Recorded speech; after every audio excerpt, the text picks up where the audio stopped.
Hey Glam Squad, welcome back to Beginner's Guide to Makeup, the series that helps busy women with their makeup struggles in just a few easy steps. My favorite eye color is brown eyes, and I'm particularly jealous because not only does every eye makeup look and color suit you, but in particular purples, greens and blues are extremely complementary. Because of the contrast, they are really going to make your eyes pop. So if you're interested to see how I created this green smoky eye, then just keep on watching. For this lesson, I used 6 brushes, 2 blending brushes, a smaller size blending brush, 2 flat eyeshadow brushes, and a pencil brush. However, you can narrow it down to 3 if needed, and I will explain this throughout the video. You will need a transitional shade, which is about 1 to 2 shades darker than your skin tone. You'll need a darker version of this for a little bit more depth. You'll need your pop of green, a dark brown for the contour, and then your highlight shade. This can be matte or shimmer or white or champagne, whatever you prefer yourself. Now we're going to start off by applying our transitional shade. So you want to hold your brush at the very end of the handle for the least amount of pressure and control. This is just going to give the lid a wash of color, so you're going to blend it back and forth in windshield wiper motions, and once the color is in place, you can swirl the brush around so it's softly blending out the color so there's no harsh lines. This is very light, barely noticeable, but it's going to add a nice base to the lid, and it's also going to help the other shadows blend better later on. Once you're happy with that, you can move on to your next eyeshadow shade, which is a darker version of the first shade. I like to go with warm tones because I think they're very complementary on my skin tone. Warmer shades are also really complementary on brown eyes, but this is totally optional.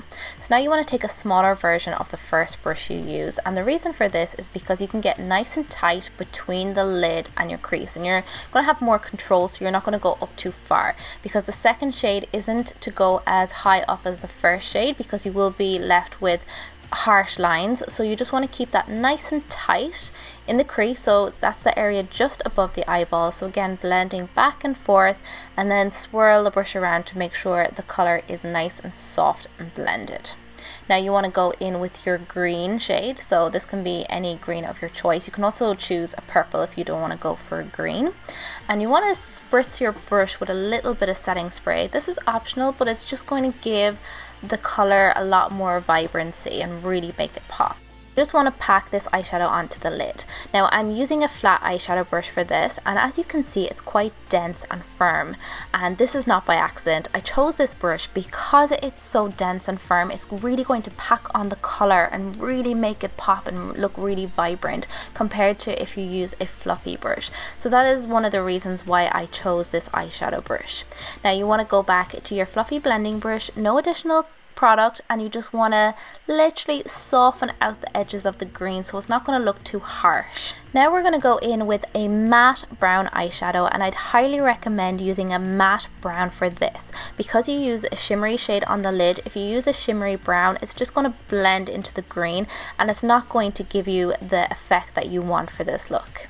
So I'm using a smaller size blending brush, and I'm applying the product in like a V shape on the outer corner. So you just want to pack the color into place, and then you can focus on blending it out afterwards. The reason why I chose this brush is because it's nice and small but also fluffy. So you can pack on the color, but it's not going to look too harsh, and it's also going to be really easy to blend. You can then go back with your larger blending brush and kind of soften it out, but using a smaller size blending brush like this is just going to ensure that you pack the color exactly where you want it, and then going back with your larger blending brush, again softening out the edges, making sure there's no harsh lines and everything is blended beautifully. Take a highlight shade of your choice, and you can pop this just under your brow, which is your brow bone area, and also the inner corner of the eye. This is really going to open the eyes and make them pop. And I chose a small fluffy brush for this because I don't want a lot of pigment. I just want to wash a color to tie everything together. Using the pencil brush and a small bit of the lighter brown shade, I'm just running this right across the lower lash line.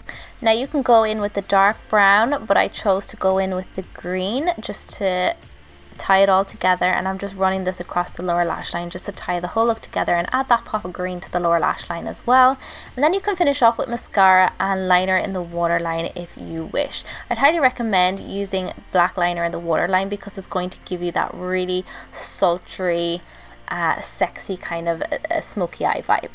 So that is pretty much it. I really hope you enjoyed this week's makeup lesson for brown eyes. If you do have green eyes or blue eyes, I also have tutorials for them, and I'll leave them linked in my beginner's guide to makeup playlist. Don't forget to give this video a thumbs up and subscribe before you leave, and hit the notification bell so you never miss a video.